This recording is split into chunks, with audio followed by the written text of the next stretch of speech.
The radio crackled to life at 3:47 hours, Eastern Standard Time, cutting through the pre-dawn silence of Bagram Air Base like a blade through flesh. Colonel Marcus Hartwell stood motionless in the Tactical Operations Center, his weathered face illuminated by the pale blue glow of multiple screens displaying real-time satellite feeds from the Hindu Kush Mountains. The voice on the other end belonged to Staff Sergeant Rodriguez, communications specialist for Bravo Company, 2nd Battalion, 75th Ranger Regiment. But what came through the speaker wasn't the usual crisp military professionalism. It was desperation wrapped in static. "Base, this is Ranger 77. We are taking heavy fire from multiple positions. Grid reference November Papa 774529. We have wounded. We need immediate close air support. Immediate." The colonel's jaw tightened as he studied the digital map overlay. Ranger 77 was pinned down in a narrow valley, surrounded by Taliban positions that had been dormant for weeks. Intelligence had missed something, missed it badly. The nearest Apache gunships were 40 minutes out, refueling after a lengthy patrol. The F-16s were grounded for maintenance. The situation was deteriorating by the second, and Hartwell could hear it in Rodriguez's voice as another transmission crackled through. "Base, we've got RPGs incoming. Johnson's hit bad. We need that air support now, or we're not making it home." Hartwell's fingers drummed against the metal console. 23 years of service had taught him that sometimes you work with what you have, not what you want. His eyes swept across the flight status board, and there it was, a single green light indicating aircraft availability. He keyed his microphone without hesitation. "Any jet will do," he commanded into the radio. "Get me the first available bird in the air, now." What Colonel Hartwell didn't know, what he couldn't have known, was that the first available aircraft belonged to someone he'd spent the better part of 2 years trying to sideline. Captain Reyna "Ghost" Vasquez had been sitting in the pilot's ready room for 3 hours, fully suited and running pre-flight checks on her A-10 Thunderbolt II. She'd volunteered for standby duty again, despite the whispers in the hallways about her reckless, flying style, and the incident in Kandahar that had left her reputation hanging by a thread.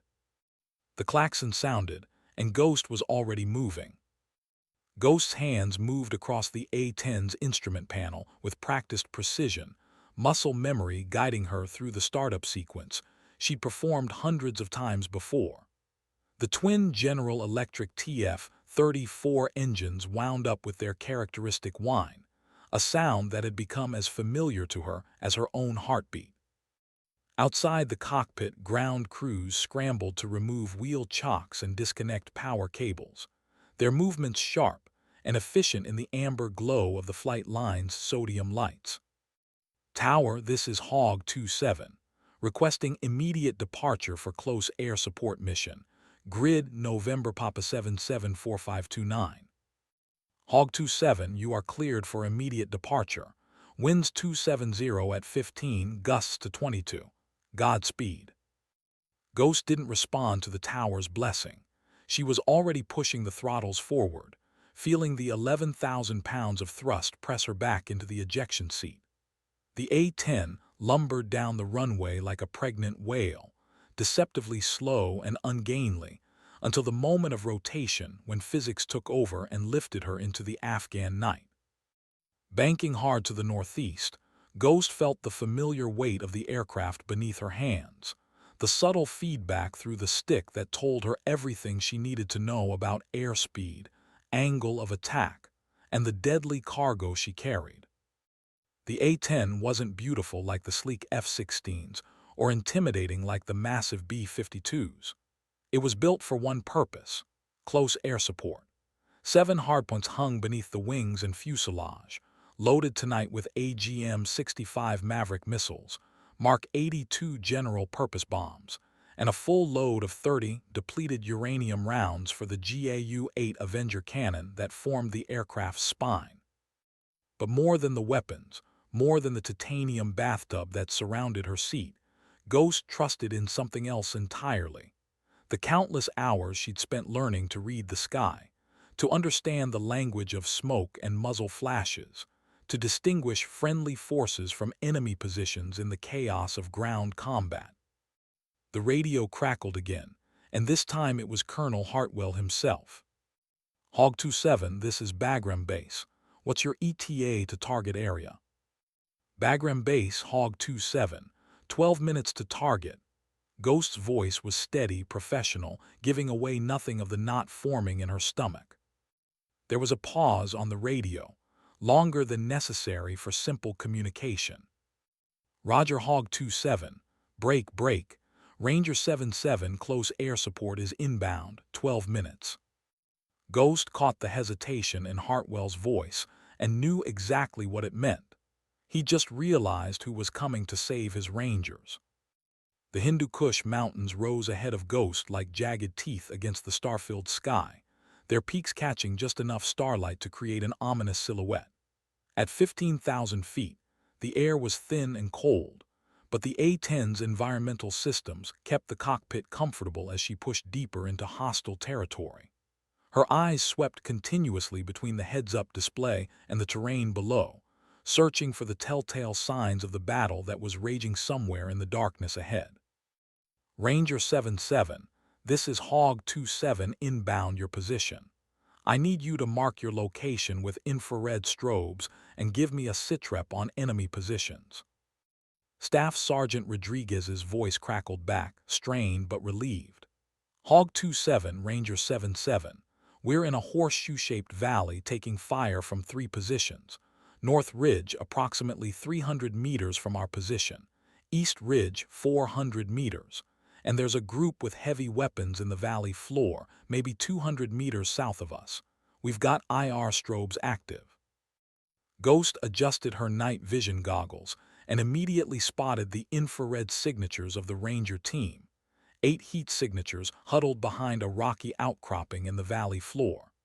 The enemy positions were harder to spot, but muzzle flashes from their weapons created brief thermal blooms that her trained eyes could interpret like a deadly constellation.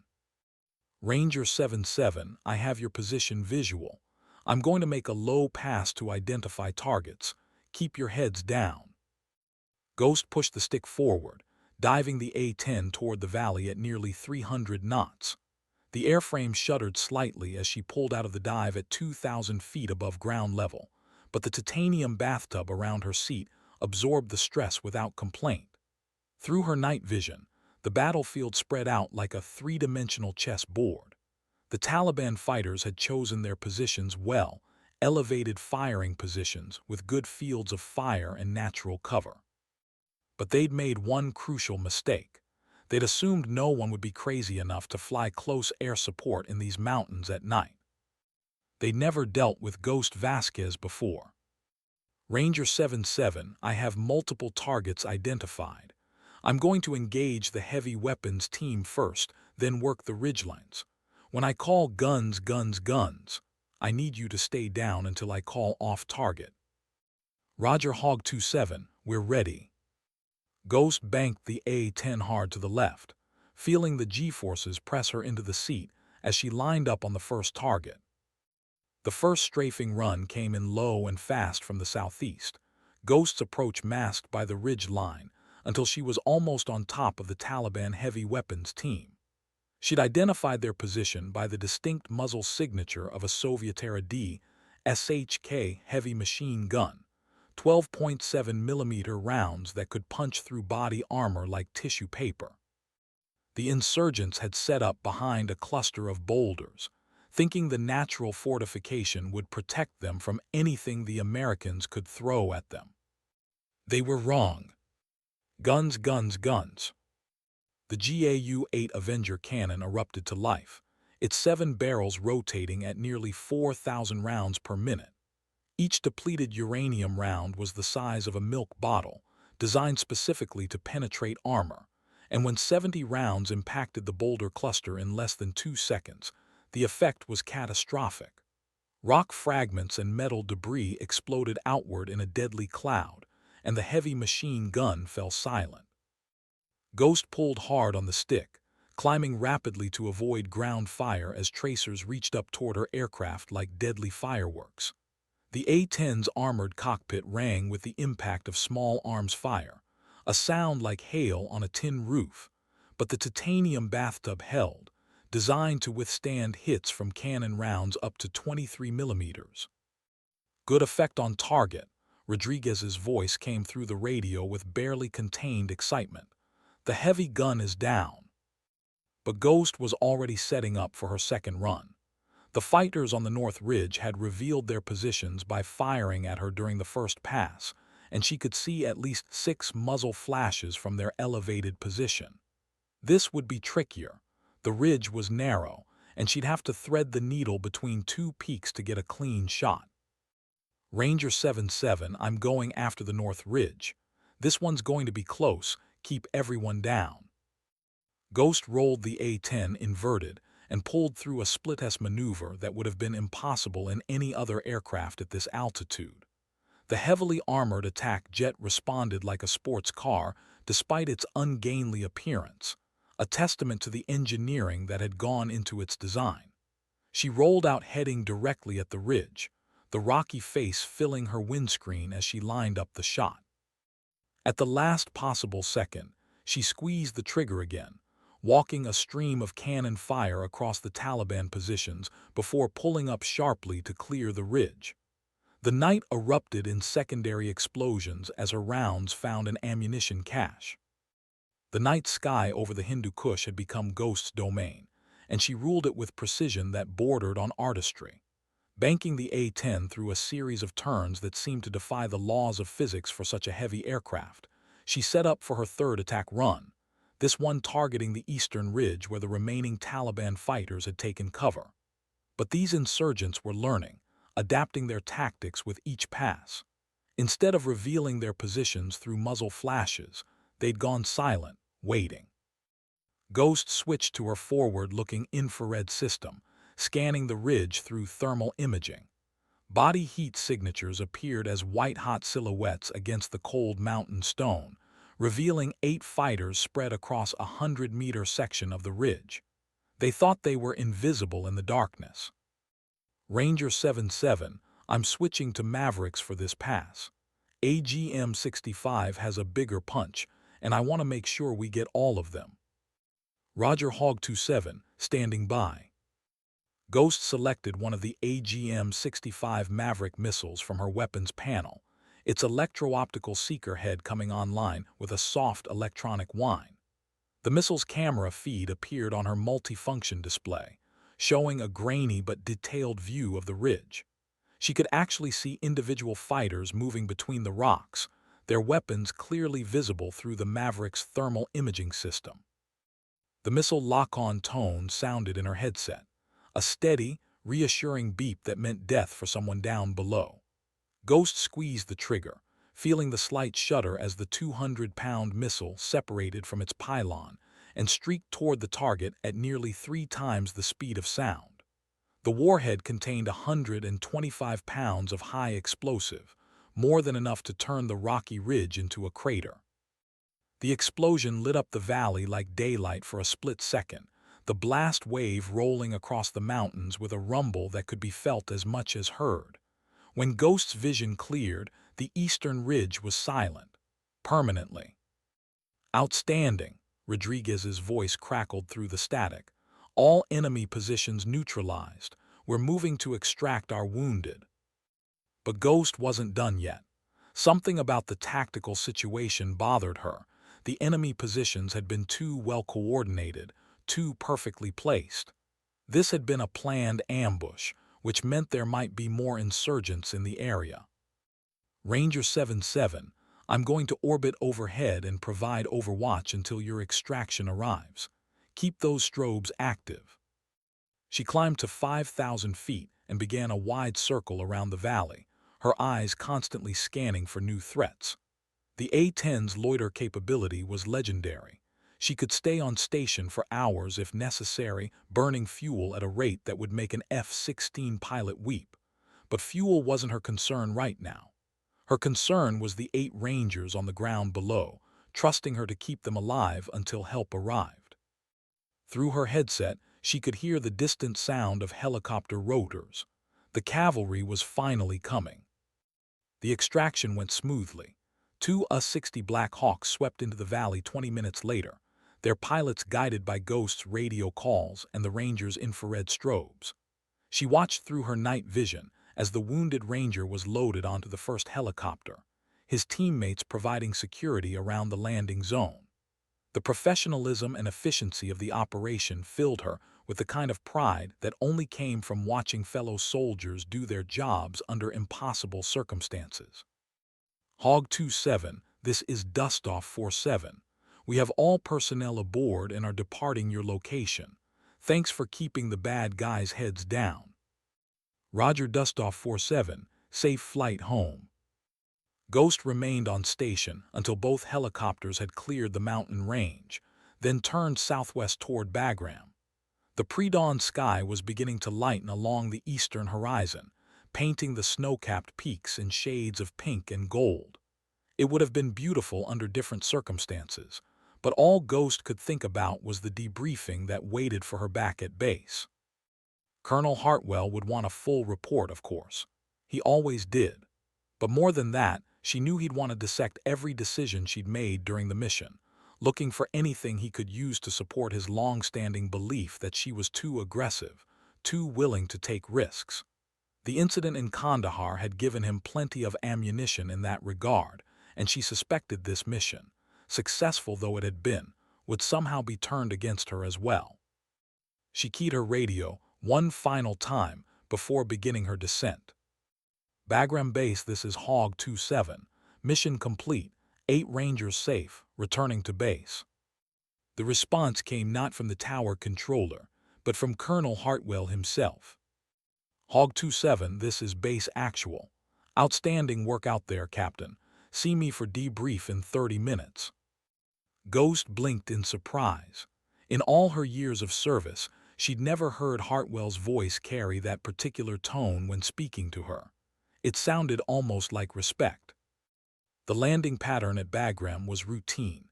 Downwind, base, final approach at 90 knots with full flaps.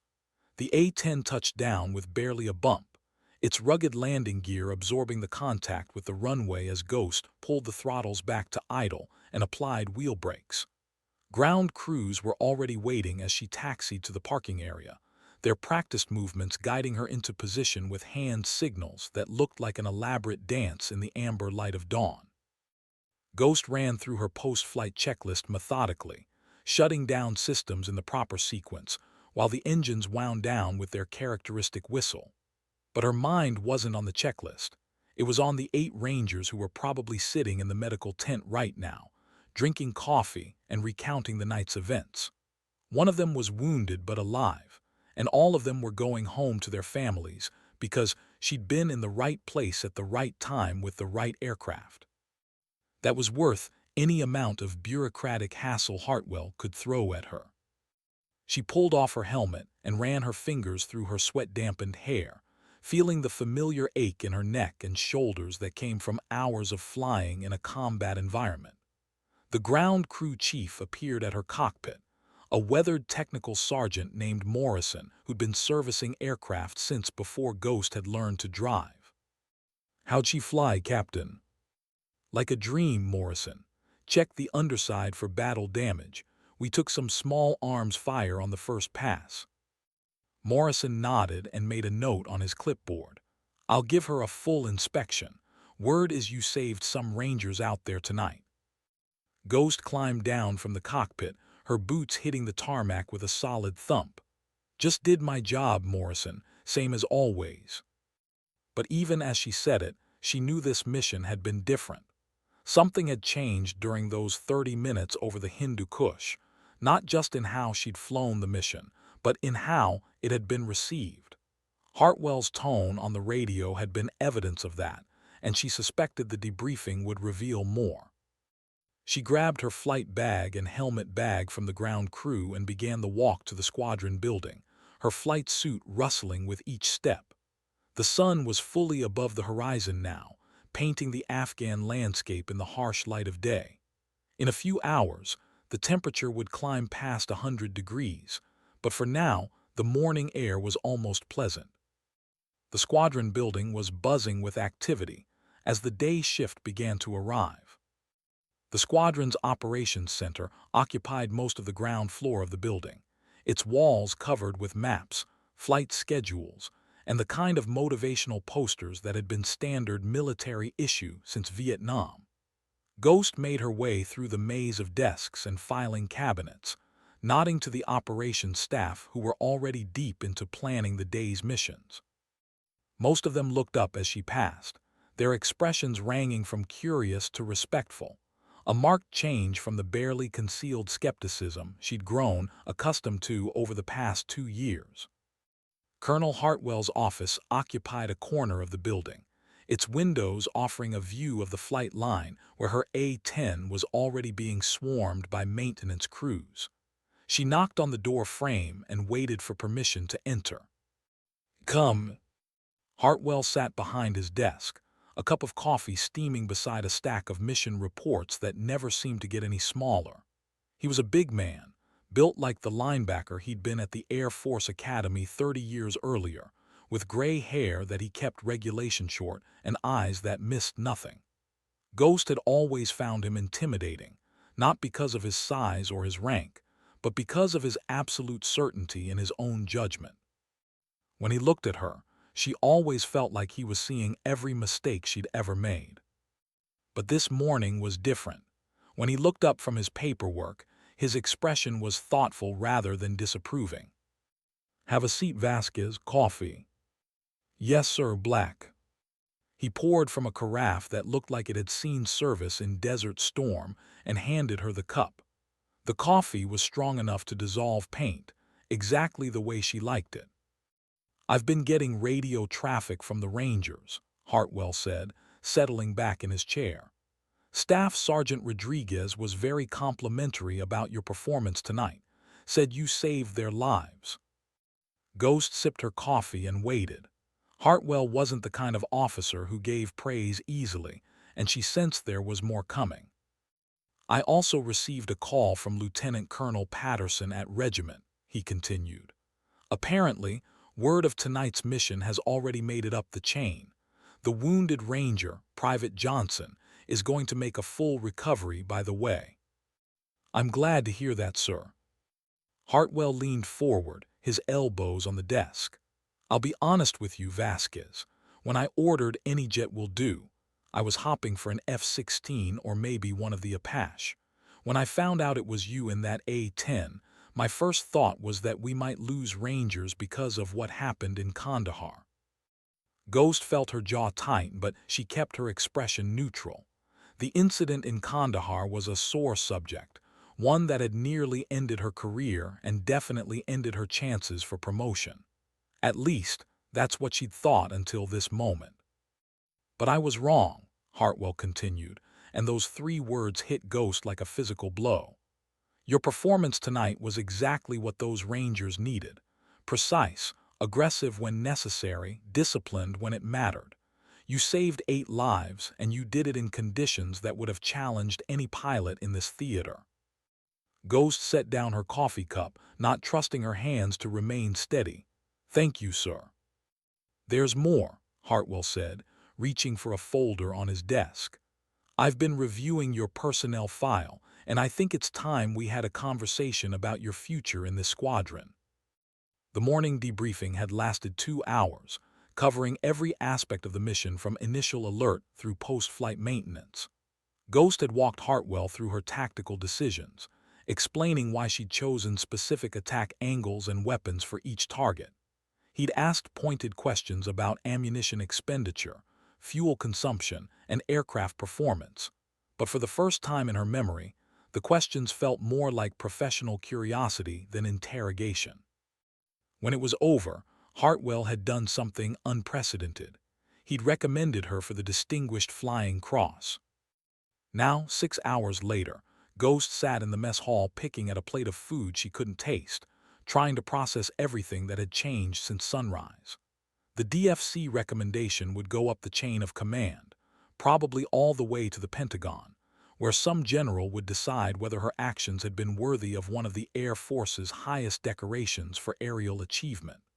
But more than the medal, it was Hartwell's change in attitude that left her reeling.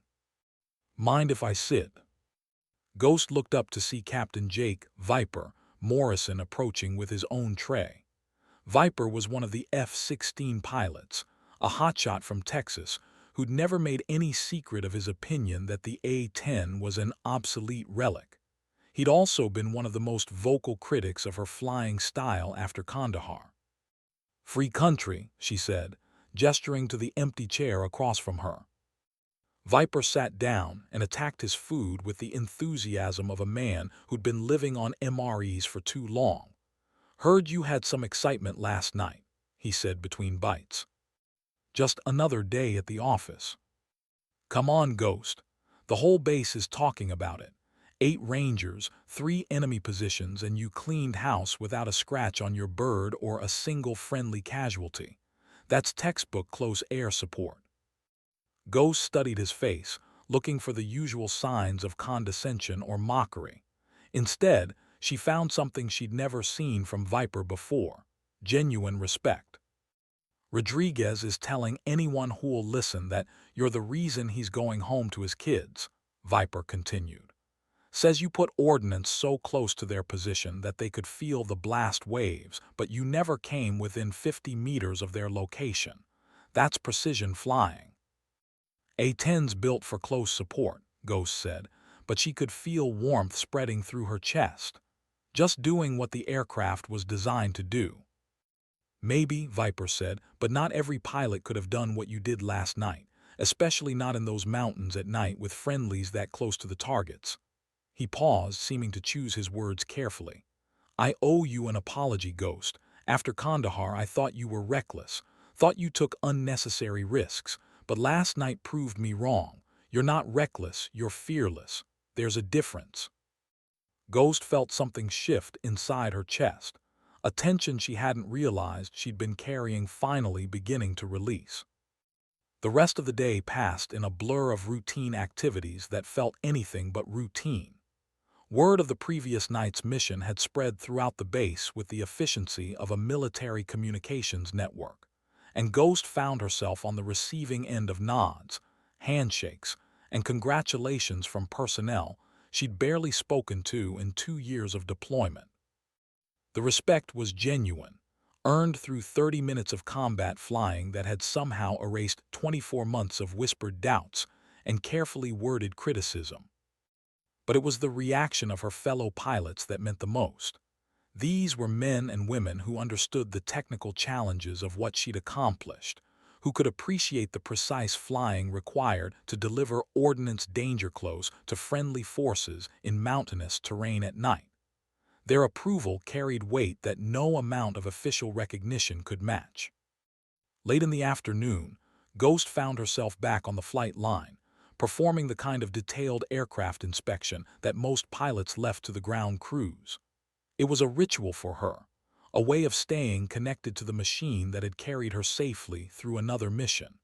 The A-10 sat in its parking spot like a sleeping predator, its gray paint scheme designed to blend with the sky during daylight operations. Battle damage from the previous night's mission was minimal: 3 small-caliber bullet holes in the left wing, none of them compromising any critical systems. Technical Sergeant Morrison appeared beside her, wiping his hands on a maintenance rag. "She's ready to go again, Captain. Fuel, ordnance, all systems green. Though I still think you're crazy for flying that low in those mountains."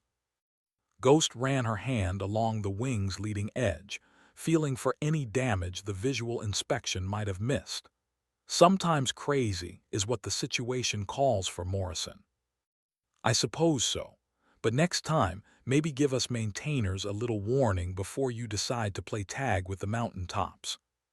She smiled, the first genuine smile she'd managed all day. "I'll try to remember that." As the sun set behind the mountains, painting the sky in shades of orange and purple that reminded her of home, Ghost realized that something fundamental had changed. Not just in how others saw her, but in how she saw herself. For 2 years, She'd carried the weight of Kandahar like a stone in her chest, second-guessing every decision and wondering if she really belonged in the cockpit of a military aircraft. Last night had given her the answer. The transformation didn't happen overnight, but Ghost could feel it beginning, a subtle shift in the dynamics of squadron life that went far beyond simple recognition for a job well done. Over the following weeks, she found herself included in planning sessions that had previously been conducted without her input, asked for opinions on tactical matters that would have been decided without consulting her just a month earlier. It was as if the successful mission had finally proven what she'd been trying to demonstrate since arriving at Bagram, that she belonged here, that her unconventional approach to combat flying was an asset rather than a liability. The call sign Ghost had originally been bestowed as a form of subtle mockery, a reference to her tendency to appear out of nowhere during training exercises, often in places where no sensible pilot would dare to fly. After Kandahar, the name had taken on darker connotations, whispered by pilots who questioned whether she was a ghost because she was already dead and just didn't know it yet. But now, as she watched newer pilots study her tactics and ground crews compete for the privilege of servicing her aircraft, Ghost realized the call sign had evolved into something else entirely.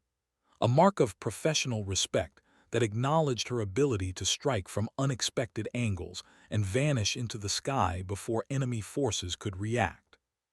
The psychological impact of this acceptance was more profound than any medal or commendation could have been.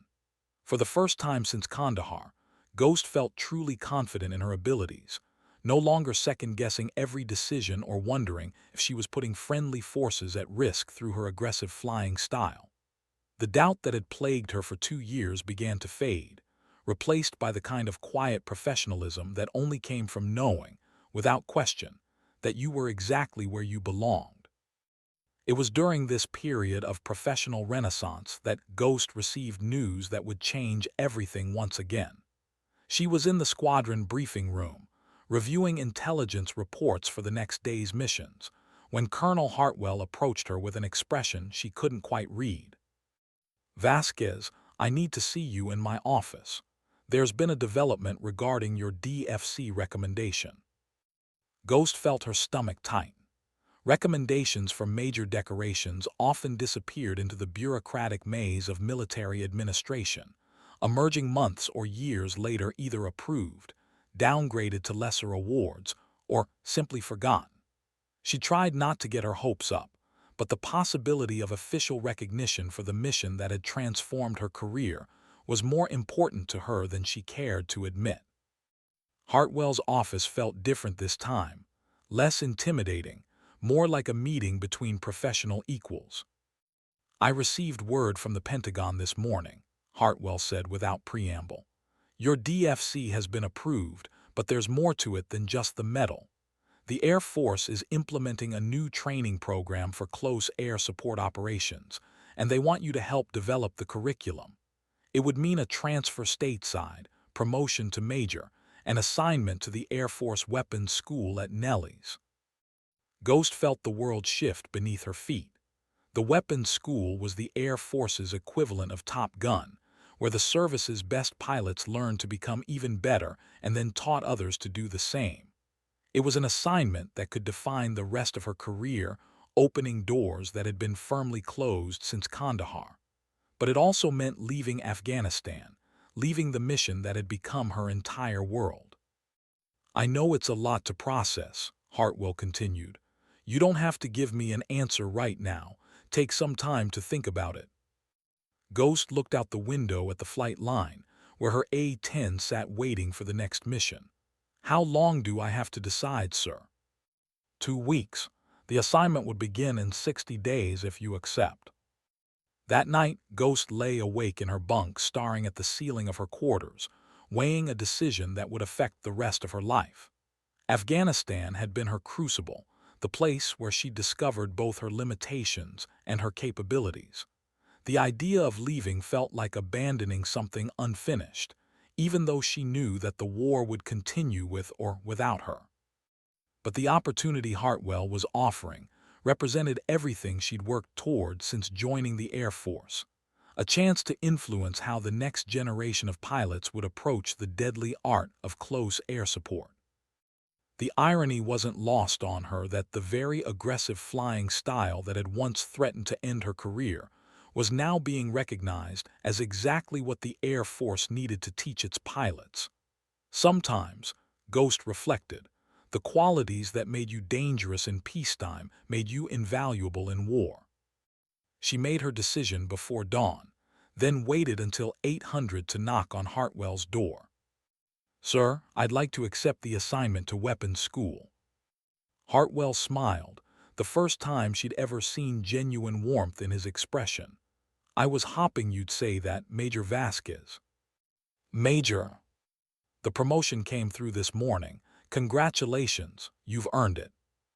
The final month at Bagram passed more quickly than Ghost had expected. There were missions to fly, junior pilots to mentor, and the endless paperwork that accompanied any military assignment change. But beneath the routine activities, she found herself paying attention to details she'd previously overlooked. The way the Hindu Kush Mountains looked different at various times of day, the sound of helicopters returning from patrol, the camaraderie of pilots gathered around the coffee pot in the operations center discussing tactics and aircraft performance. These were the things she would miss most about Afghanistan, not the danger or the adrenaline, but the sense of purpose that came from being part of something larger than herself. Every mission here had direct, measurable consequences. Lives were saved or lost based on split-second decisions made at 300 knots and 2,000 feet. There was a clarity to combat operations that was both terrifying and addictive, and Ghost wondered if she would ever find that same clarity in a peacetime assignment. The ceremony for her Distinguished Flying Cross took place on a Thursday morning in early spring, with the entire squadron assembled on the flight line. General Patricia Morrison, commander of the 9th Air Force, had flown in from Shaw Air Force Base specifically for the presentation, a level of attention that underscored the significance of Ghost's mission and its aftermath. As the general pinned the medal to Ghost's uniform blouse, she could see her reflection in the polished silver surface, a different person than the one who had arrived at Bagram 2 years earlier, scarred by Kandahar and uncertain of her place in the military. The Distinguished Flying Cross is awarded for heroism or extraordinary achievement while participating in aerial flight, General Morrison announced to the assembled personnel.